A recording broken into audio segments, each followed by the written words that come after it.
1940 ஏதோ ஒரு இடம்.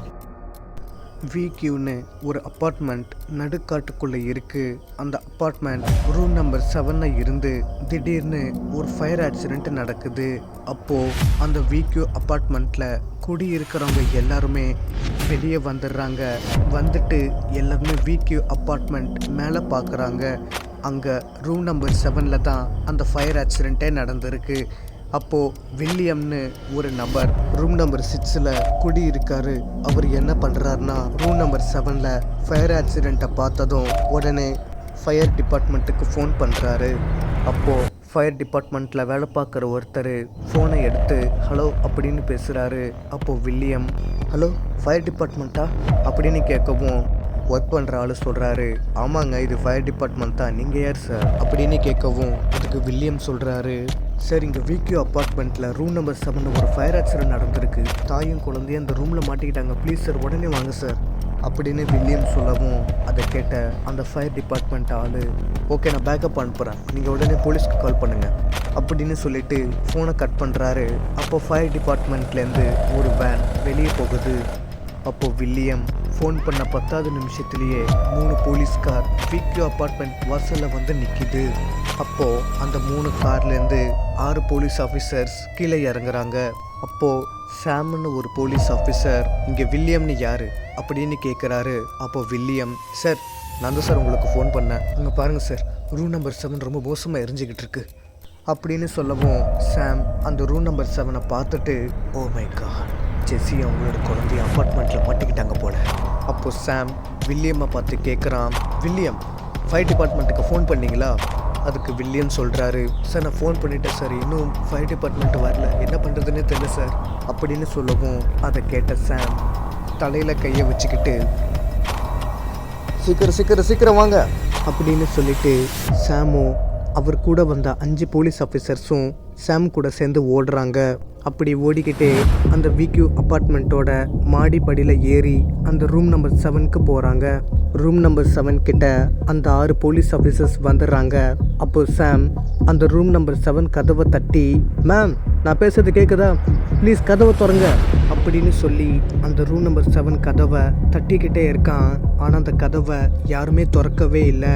இதனால கடுப்பான சாம் என்ன பண்ணுறான்னா மற்ற போலீஸ் ஆஃபீஸர்ஸ் கிட்ட சொல்கிறான், கைஸ் இந்த கதவை திறக்கலன்னா உள்ளே ஏதோ ஒரு பிரச்சனை நடந்துகிட்டு இருக்கு, சீக்கிரம் நம்ம இந்த கதவை உடைக்கணும், ஏதாச்சும் ஐடியா கொடுங்க அப்படின்னு சாம் சொல்லவும் அதை கேட்ட ஒரு போலீஸ் ஆஃபீஸர் சாம் கிட்ட சொல்கிறாரு, சார் இந்த கதவை நம்ம மோதிலாம் உடைக்க முடியாது சார், இது ரொம்ப ஹைலி ஸ்ட்ராங்கான டோர், இதை நம்ம என்ன தான் தட்டினாலும் உடையாது, இதுக்கு ஒரு வழி இருக்குது சார், அதாவது கதவு உடைக்கிறதுக்குன்னு நம்ம டிபார்ட்மெண்ட்டில் ஒரு ஆயுதம் வச்சுருக்கோம் சார், அந்த வெப்பனை வச்சு நம்ம இந்த கதவை உடைச்சிருக்கோம் அப்படின்னு அவர் சொல்லவும் அதை கேட்ட சாம் இன்னையே வெயிட் பண்ணிட்டு இருக்கீங்க, அந்த வெப்பனை சீக்கிரம் யாராச்சும் எடுத்துகிட்டு வாங்க அப்படின்னு சொல்லவும் அதுக்கு அந்த ஆஃபீஸர் சொல்கிறாரு, சார் அந்த வெப்பன் நம்ம கார் டிக்கியில் தான் இருக்குது, ஆனால் அதை யூஸ் பண்ணணுன்னா டிபார்ட்மெண்ட்டில் பர்மிஷன் வாங்கணும் சார் அப்படின்னு சொல்லவும் அதை கேட்ட சாம் கோவமாகி அந்த ஆஃபீஸரோட சட்டையை பிடிச்சி யோ உள்ள 2 பேரும் நெருப்பில் மாட்டிட்டு உயிருக்கு போராடிட்டு இருக்காங்க, அவங்களுக்கு என்னாச்சு ஏதாச்சும் நான் பதறிட்டு இருக்கேன், நீ என்னடானா டிபார்ட்மெண்ட்டில் பர்மிஷன் வாங்கணும் அதை வாங்கணும் இதை வாங்கணும்னு சொல்லிட்டு இருக்கேன்,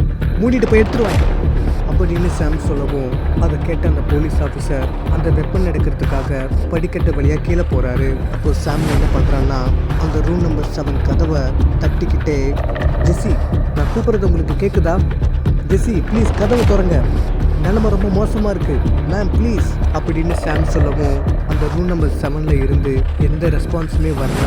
அப்போ அந்த போலீஸ் ஆஃபீஸர் அந்த வெப்பனை எடுத்துக்கிட்டு மேலே வராரு. 6 போலீஸ் ஆஃபீஸர்ஸுமே அந்த கதவை உடைக்கிற வெப்பனை நல்லா டைட்டாக பிடிச்சி ஓடி வந்து அந்த கதவை உடைக்கிறாங்க. ஆனால் அது உடையவே மாட்டேங்குது. என்னடா இது உடைய மாட்டேங்குதுன்னு சொல்லிட்டு எல்லாரும் அதிர்ச்சியில் இருக்காங்க. அப்போ திரும்ப என்ன பண்ணுறாங்கன்னா அந்த 6 போலீஸ் ஆஃபீஸர்ஸுமே ஓடி வந்து திரும்ப அந்த கதவை மோதி உடைக்க ட்ரை பண்ணுறாங்க. கடைசியாக ஓடி வந்து ஒரு அடி அடிக்கிறாங்க.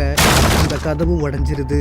கதவு உடஞ்சதுமே அந்த 6 போலீஸ் ஆஃபீஸர்ஸும் அந்த வெப்பனை கீழே போட்டுட்டு ஆளுக்கு அவங்க பாக்கெட்லேருந்து துப்பாக்கியை எடுத்துக்கிட்டு அந்த ரூம் நம்பர் 7க்குள்ளே போகிறாங்க. அப்போது சாம் சொல்கிறான், யாரும் அசையாமல் அப்படியே நில்லுங்க அப்படின்னு சொல்லிட்டு அப்படியே துப்பாக்கியை வச்சுக்கிட்டு அந்த ரூம் நம்பர் 7ஐயே சுற்றி முற்றி பார்க்குறான். எல்லா போலீஸ் ஆஃபீஸர்ஸும் சுற்றி பார்த்துட்டு அந்த ரூம் நம்பர் 7 ஜன்னலை பார்த்து 6 போலீஸ் ஆஃபீஸர்ஸுமே அதிர்ச்சி ஆகுறாங்க. ஏன் எல்லாருமே அதிர்ச்சி ஆகுறாங்கன்னா, அந்த ரூம் நம்பர் 7க்குள்ள இருக்கிற ஜன்னல் கிட்ட ஜெஸ்ஸியும் அவங்களோட பொண்ணும் ஜன்னல் மேலே ஏறி நின்று கீழேயே பார்த்துக்கிட்டு இருக்காங்க. அப்போ சாம் சொல்கிறான், ஜெஸ்ஸி நீங்கள் பண்ணுறது பெரிய தப்பு, ஒழுங்காக குழந்தைய கூட்டிக்கிட்டு ஜன்னலை விட்டு கீழே இறங்குங்க அப்படின்னு சொல்லிட்டு சாமும் அவன் கூட வந்த அந்த 5 போலீஸ் ஆஃபீஸர்ஸும் ஜெஸ்ஸி முன்னாடி துப்பாக்கியை நீட்டிக்கிட்டு நிற்கிறாங்க. அப்போ சாம் சொல்கிறான், ஜெஸ்ஸி நான் திரும்பவும் சொல்கிறேன், மரியாதையை குழந்தைய கூட்டிக்கிட்டு ஜன்னலை விட்டு கீழே இறங்குங்க, அப்படி இல்லைன்னா உங்களை ஷூட் பண்ணிவிட்டு அந்த குழந்தைய நாங்கள் காப்பாற்ற வேண்டியது இருக்கும் அப்படின்னு சொல்லிட்டு சாம் அந்த துப்பாக்கியை ஜெஸ்ஸி முன்னாடி வச்சுட்டு நிற்கிறான்.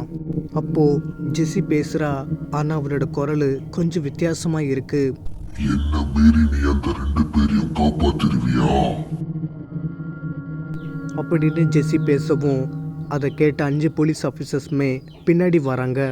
அப்போ சாம் சொல்கிறான், ஜெஸ்ஸி அப்படின்னு சாம் கூப்பிடவும் அதை கேட்ட ஜெஸ்ஸி சாமை பார்க்குறா.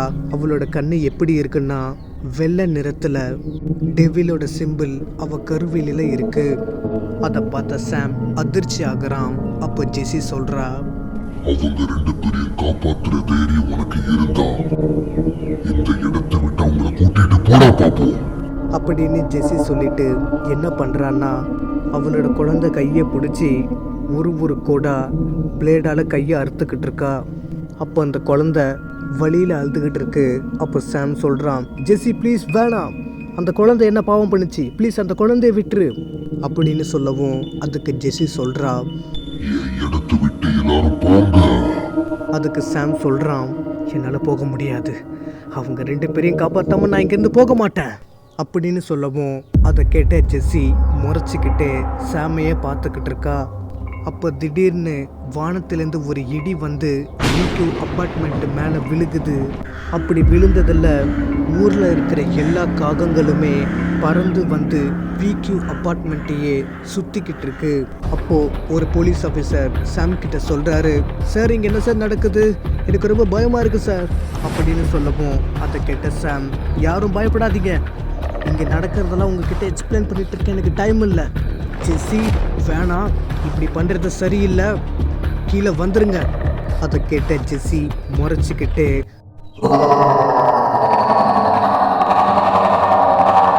அப்படின்னு கத்துறா. அப்போ அந்த ரூமுக்குள்ளே இருக்கிற எல்லா பொருளுமே திடீர்னு வெடிக்குது. அது மட்டும் இல்லாமல் வீட்டுக்குள்ளே இருக்கிற எல்லா பொருளுமே கண்ணா பின்னான்னு பறக்குது. அப்போது வீக்யூ அப்பார்ட்மெண்ட்டுக்கும் மேலே சுற்றிக்கிட்டு இருந்த எல்லா காகங்களுமே ரூம் நம்பர் 7க்குள்ளே ஜன்னல் வழியாக வந்துடுது. அப்போது அந்த காகங்களை பார்த்த சாம் 5 போலீஸ் ஆஃபீஸர்ஸுமே கீழே குனிங்க அப்படின்னு சொல்லவும் எல்லாருமே கீழே குனிகிறாங்க. போலீஸ் ஆஃபீஸர்ஸ் கீழே குனிஞ்சிக்கிட்டு இருக்காங்க. காகங்கள் எல்லாமே மேலே சுற்றிக்கிட்டு இருக்கு. அப்போது அந்த நேரம்னு பார்த்து வீக்யூ அப்பார்ட்மெண்ட்டுக்கு ஃபயர் இன்ஜின் வண்டி வருது. வீக்யூ அப்பார்ட்மெண்ட்டில் குடியிருக்கிறவங்க எல்லாருமே கீழே நின்றுக்கிட்டு, என்ன இங்கே ஒரு அமானுஷமாக நடந்துக்கிட்டு இருக்கு, என்ன நடக்குதுன்னு ஒன்றுமே புரியலையே, இது உண்மையிலே அப்பார்ட்மெண்ட்டு தானா இல்லை சபைக்கப்பட்ட அப்பார்ட்மெண்ட்டா அப்படின்னு சொல்லிட்டு எல்லாருமே பேசிக்கிட்டு இருக்காங்க. அப்போ அந்த ஃபயர் இன்ஜின் வண்டியிலேருந்து 2 பேர் கீழே இறங்கி நெருப்பு அணைக்க போகிறாங்க. ஓஸ் பைப்பை வச்சு அந்த ரூம் நம்பர் 7ஓட ஜன்னல் பக்கத்தை தண்ணி வச்சு அடித்து அந்த நெருப்பை அணைக்க ட்ரை பண்ணுறாங்க. இந்த பக்கம் ரூம் நம்பர் 7க்குள்ளே காகங்கள் மேலே பறந்துக்கிட்டே இருக்குது. அப்போ சாம் கொஞ்சம் எந்திரிச்சு கையை மறைச்சிக்கிட்டே ஜெஸ்ஸியை பார்க்குறான். அப்போ ஜெஸ்ஸி சாமை பார்த்து சிரிக்கிறா. சிரிச்சுக்கிட்டே ஜெஸ்ஸி என்ன பண்ணுறான்னா குழந்தையோட ஜன்னல்லேருந்து கீழே குதிச்சிடுறான். அப்போ சாம் தலையில் கையை வச்சுக்கிட்டு ஏய் அப்படின்னு கத்திக்கிட்டு ஜெஸ்ஸியை பிடிக்க ஓடுறான். அப்போது சாமுக்கு பின்னாடி 5 போலீஸ் ஆஃபீஸர்ஸ் ஓடியாடுறாங்க. அப்போ சாம் என்ன பண்ணுறான்னா அவனும் ஜம்ப் பண்ணி அந்த ஜன்னல்லேருந்து குதிச்சிடுறான்.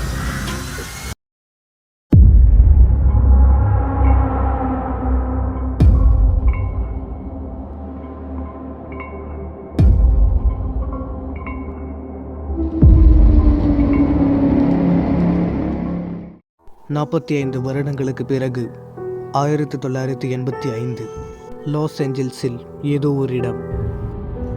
ஒரு காரு ரோட்டில் தனியாக போயிட்டுருக்கு. அந்த காரில் யார் இருக்காங்கன்னா ஹஸ்பண்ட், ஒய்ஃப், அப்புறம் 2 குழந்தைங்க காரில் இருக்காங்க. ஹஸ்பண்டோட பேர் ரிக், ஒய்ஃபோட பேர் ஃபவுரா, 2 குழந்தைங்களோட பேர் ஜாக் அண்ட் டைசி. அப்போ ரிக் அவனோட அப்பா கிட்ட கேட்குறான், அப்பா இன்னும் பாட்டி வீட்டுக்கு எவ்வளோ தூரம் தான் போகணும் அப்படின்னு கேட்கவும் அதுக்கு ரிக் சொல்கிறாரு, இதோ இன்னும் கொஞ்ச நேரத்தில் பாட்டி வீட்டுக்கு போயிடுவோம் ஜாக் அப்படின்னு சொல்லிட்டு ஃபவுராவை பார்த்து கேட்குறாரு, பேப் ஆர் யூ ஆல் ரைட்? அதுக்கு ஃபவுரா சொல்கிறா, I'm good. அதுக்கு ரிக்கு சொல்கிறாரு, இல்லை ஃபவுரா, காலையிலேருந்து உன்னோட முகமே சரியில்லையே. எனக்கு தெரியும் உன்னோட அக்கா ஒரு அப்பார்ட்மெண்ட்டில் ஃபயர் ஆக்சிடெண்ட்டில் இறந்துட்டாங்கல்ல, அந்த நாள் இன்றைக்கி தான். அதனால தான் நீ ரொம்ப வருத்தமாக இருக்க. I'm right? நீ சொன்னது சரிதான். எங்கள் அம்மா சொன்னது என்ன என்னால் அதை மறக்க முடியல. அதுக்கு ரிக்கு சொல்கிறாரு, இங்கே பாரு ஃபவுரா, நான் சொல்கிறத நல்லா கேட்டுக்க. எனக்கு உன்னோட வருத்தம் நல்லாவே புரியுது. வருஷம் உன்னோட அக்கா சமாதியை நீ போய் பார்த்துட்டு வந்துட்டு தான் இருக்கேன். நானும் அதை கவனிச்சுட்டு தான் இருக்கேன். உனக்கு உங்கள் அம்மா வீட்டில் போய் தங்கணுன்னா தாராளமாக தங்கிட்டு வா. அதுக்காக குழந்தைங்களும் எதுக்காக அவங்க வீட்டுக்கு கூட்டிகிட்டு போகிறேன்? அந்த வீட்டில் ஏதோ ஒன்று அமானுஷமாக நடக்குது, அதை மறந்துட்டு நீ இப்படி பண்ணுறது சரியில்லை. அதுக்கு ஃபவுரா சொல்கிறா, எங்கள் அம்மா இருக்க போகிறது இன்னும் கொஞ்ச நாள் இல்லை கொஞ்சம் வருஷமாக தான். அவங்க பேர குழந்தைய பார்க்கறதுல ஒன்றும் தப்பு இல்லையே. தப்பு இல்லை தான். அவங்கள நம்ம வீட்டுக்கு வர சொன்னா என்ன, அவங்க வீட்டுக்கு தான் நம்ம போகணுமா? அதுக்கு ஃபவுரா சொல்கிறா, எங்கள் அம்மாவை பார்க்கறது உங்களுக்கு பிடிக்கல. நான் காலத்துக்கு உங்கள் கூடவே இருக்கணும், அதானே உங்கள் ஆசை அப்படின்னு சொல்லவும் அதை கேட்ட ரிக் சடனாக காரில் பிரேக் அடிக்கிறாரு. இனிமேல் இந்த மாதிரி பேசுகிற வேலை வச்சுக்காத. எப்போல்லாம் நம்ம உங்கள் அம்மா டாபிக் எடுக்கிறோமோ அப்போல்லாம் நம்மளுக்குள்ளே ஏதாச்சும் ஒரு சண்டை வந்துக்கிட்டே இருக்குது அப்படின்னு சொல்லிட்டு காரை ஸ்டார்ட் பண்ணிவிட்டு ஓட்டுறாரு. ஃபவுரா எதுக்காக அவளோட அம்மா வீட்டுக்கு போகிறான்னா, அவளோட அக்கா விக்யூ அப்பார்ட்மெண்ட் ரூம் நம்பர் 7ல் ஒரு ஃபயர் ஆக்சிடெண்ட்டில் இறந்துட்டாங்க. அவங்களோட சமாதியை பார்க்கத்தான் வருஷம் ஃபேமிலியோட ஃபவுரா சர்ச்சுக்கு அவரோட அம்மாவை கூட்டிகிட்டு போவா. அதே மாதிரி தான் இந்த வருஷமும் வந்திருக்கா. கார் நேராக ஃபவுராவோட வீட்டுக்கு வந்துடுது. ஃபவுராவோட அம்மாவோட பேர் தான் ஜெஸ்ஸி. ஃபவுராவோட 2 குழந்தைங்க ஜாக் அண்ட் டெய்ஸி 2 பேருமே காரை விட்டு கீழே இறங்கி ஃபவுராவோட அம்மா அதாவது ஜெஸ்ஸியோட வீட்டு கதவை அந்த 2 குழந்தைங்களும் தட்டுறாங்க. அப்போ ஜெஸ்ஸி யார் கதவு தட்டுறதுன்னு சொல்லிட்டு கதவை திறந்து பார்க்குறாங்க. அவங்களோட 2 பேர குழந்தைங்க. அதை பார்த்த ஜெஸ்ஸி அந்த 2 குழந்தைங்களையும் பார்த்து, டெய்ஸி, ஜாக், எப்போ வந்தீங்க? 2 பேரும் நல்லா இருக்கீங்களா? ஆமாம், உங்கள் அப்பா அம்மா எங்க? அப்படின்னு சொல்லவும் அதை கேட்ட அந்த 2 குழந்தைங்களுமே வாசலை கை காட்டுதுங்க.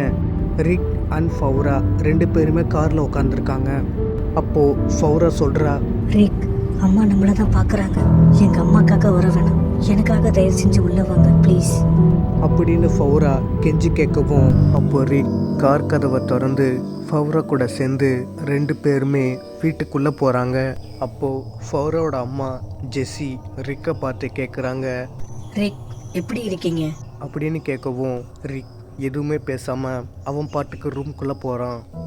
அப்போது ஜாக்கும் டெய்ஸியும் ஓடி வந்து பாட்டி அப்படின்னு சொல்லி 2 பேருமே கட்டி பிடிக்கிறாங்க.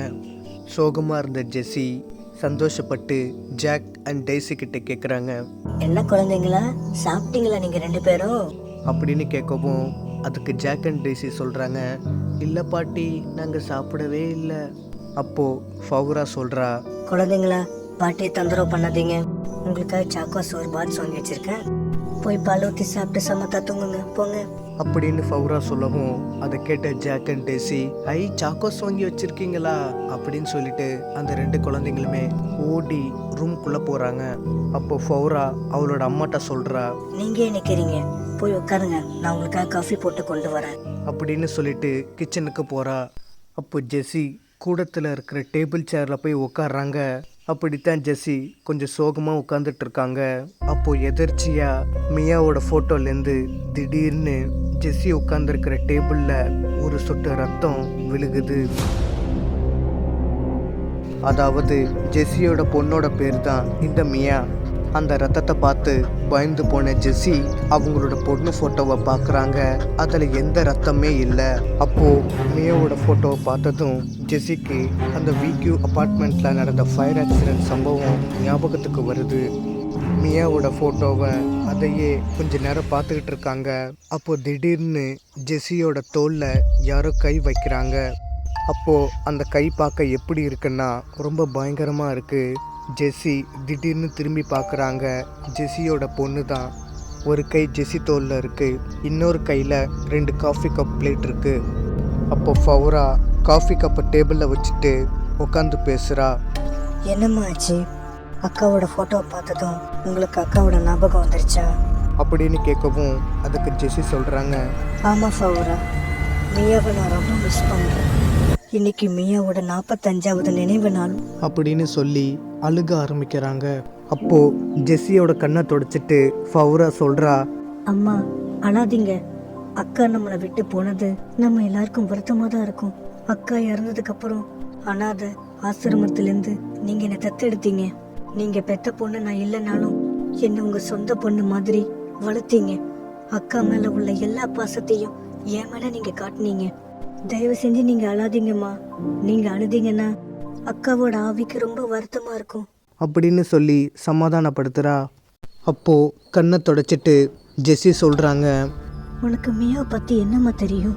நீ நினைக்கிற மாதிரி மியா ஒன்றும் தற்செயல சாவல. அவளோட சாவல ஏதோ ஒரு மர்மம் இருக்கு.